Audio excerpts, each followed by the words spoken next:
Breaking news आहे ते अवां सां शेयर करे रहिया आहियूं नौशेरो फिरोज़ मां, जिथे ज़िले समेत शहीद बेनज़ीराबाद डिवीज़न जा समूरा SHOs तब्दील कया विया आहिनि। नौशेरो फिरोज़ ज़िले जे 44 SHOs खे नवाब शाह उमाणियो वियो आहे। शहीद बेनज़ीराबाद जे 38 SHOs खे नौशेरो फिरोज़ बदिली कयो वियो। DIG शहीद बेनज़ीराबाद पारां SHO जी मुक़ररियुनि ऐं बदिलियुनि जो ऑर्डर जारी कयो वियो आहे। ब्रेकिंग न्यूज़ अवां सां शेयर करे रहिया आहियूं। नौशेरो फिरोज़ ज़िले समेत शहीद बेनज़ीराबाद डिवीज़न जा समूरा SHOs तब्दील कया विया आहिनि। नौशेरो फिरोज़ ज़िले जे 44 SHOs खे नवाब शाह उमाणियो वियो आहे। DIG शहीद बेनज़ीराबाद पारां SHOs जी मुक़ररियुनि ऐं बदिलियुनि जो ऑर्डर जारी कयो वियो आहे। शहीद बेनज़ीराबाद जे 38 SHOs खे नौशेरो फिरोज़ बदिली कयो वियो आहे। ब्रेकिंग न्यूज़ अवां सां शेयर करे रहिया आहियूं नौशेरो फिरोज़ मां, जिथे नौशेरो फिरोज़ ज़िले समेत शहीद बेनज़ीराबाद डिवीज़न जा समूरा SHOs बदिली कया विया आहिनि। नौशेरो फिरोज़ ज़िले जे 44 SHOs खे नवाब शाह उमाणियो वियो आहे। शहीद बेनज़ीराबाद जे 38 SHOs खे नौशेरो फिरोज़ बदिली कयो वियो आहे। DIG शहीद बेनज़ीराबाद पारां SHOs जी मुक़ररियुनि ऐं बदिलियुनि जो ऑर्डर जारी कयो वियो आहे।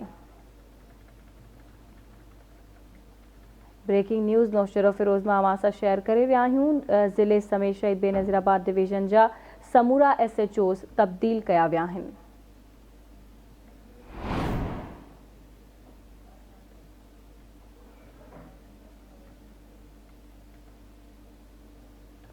इन ही हवाले से तफ़सील मालूम कंदासीं। असां सां लाइन ते मौजूद आहे नौशेरो फिरोज़ मां आवाज़ न्यूज़ रिपोर्टर ज़ाहिद काइम खानी।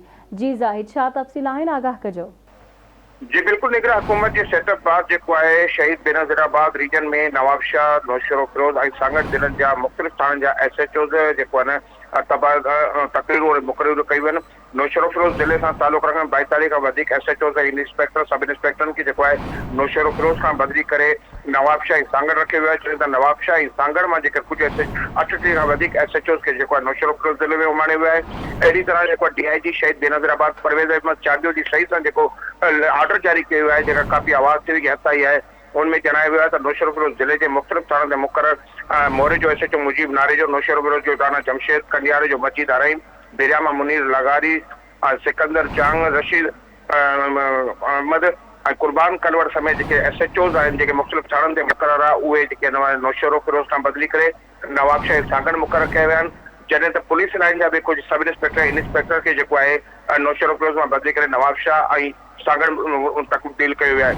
जॾहिं त कुछ ठीक है ज़ाहिद, वॾी महिरबानी अवां जी अपडेट करण लाइ।